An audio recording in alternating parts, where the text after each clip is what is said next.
హైదరాబాద్ నేను వచ్చా, 91లో వచ్చా. నాకు గవర్నమెంట్ జాబే వచ్చింది. నేను గవర్నమెంట్ జాబ్ హోల్డర్ని.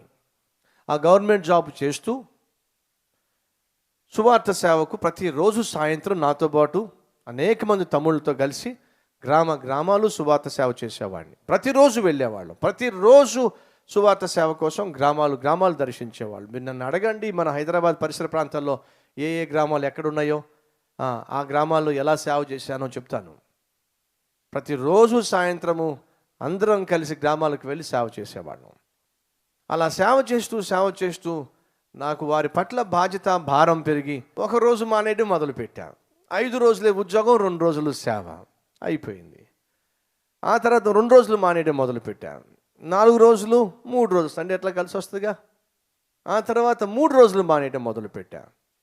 3 రోజులు ఉద్యోగం, 4 రోజులు సేవ. ఆ తర్వాత 2 రోజులు ఉద్యోగం చేయడం మొదలుపెట్టా. 5 రోజులు సేవ, 2 రోజులు ఉద్యోగం. ఇది గవర్నమెంట్ ఉద్యోగం కాబట్టి ఆవిడ తీసాడు కదా మనల్ని. దేవుడికి ముందే తెలిసి ఎక్కడ పెట్టాలో మనల్ని. ఆఖరికి 1 రోజు ఉద్యోగం చేసేవాడిని, 6 రోజులు సేవ చేసేవాడిని. ఆఖరికి ఒక రోజు అర్థమైంది నాకు, నన్ను పోషించేది ఈ ఉద్యోగము కాదు, నన్ను పోషించేది దేవుడే. పెళ్లి చేసుకోబోయే ముందు చెప్పా నా భార్యకు, నాకు గవర్నమెంట్ జాబ్ ఉంది, ఎంగేజ్మెంట్ అయిపోయిన తర్వాత చెప్పా ఉద్యోగం మానేస్తానని.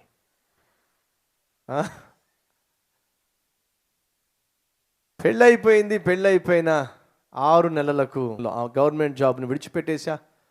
విఆర్ఎస్ తీసుకున్నా, వాలంటీర్గా రిటైర్డ్ అయిపోయా. మీకు తెలుసో లేదో, నేను గవర్నమెంట్ జాబ్ నుంచి విఆర్ఎస్ తీసుకుని వాలంటీర్గా రిటైర్డ్ అయిపోయా. ఆనాటి నుంచి నేటి వరకు దేవుడు నాకు ఏది తక్కువ చేయలే. కానీ గమనించండి, 91 నుంచి 98 వరకు ఇంచుమించు 7-8 సంవత్సరాలు ఉద్యోగం చేశా. ఉద్యోగం చేస్తూనే సేవ చేశా. కానీ ఎప్పుడైతే నా ఉద్యోగ బాధ్యతల కంటే నా సేవా భారము దినదినము పెరుగుతూ వచ్చిందో అప్పుడే ఉద్యోగం మానేశా. There should be balance in our spiritual life, in our ministry also.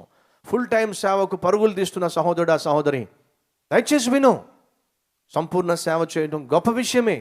పేతురు, యోహాను, యాకోబు వారు యేసు రమ్మంటే వారి వలలను, వారి పడవలను, వారికున్న సమస్తాన్ని విడిచిపెట్టి యేసును వెంబడించారు.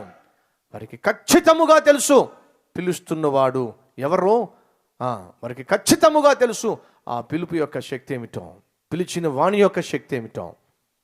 నువ్వు కన్ఫ్యూజన్లో ఉండి సేవకు వెళ్ళాలో వద్దో, ఫుల్ టైం సేవకు వెళ్ళాలో వద్దో, ఇది దేవుని పిలుపో కాదో కన్ఫ్యూజన్లో ఉండి ఉద్యోగాలు మానేయకండి. 30-40 వేల రూపాయలు సంపాదించేవాళ్ళు వాక్యం విన్న తర్వాత ఆవేశపడిపోయి ఇంకేం లాభం లేదు, నేను కూడా పౌల్లాగే జీవించాలి. ఈరోజు ఒకవేళ ఈ వాక్యం విని ఉద్యోగాలు మానేయకండి. ముందే చెప్తున్నా, ఆవేశము కాదు దేవునికి కావాల్సింది, ఆత్మీయత నుంచి వచ్చేటటువంటి ఆలోచన విధానం.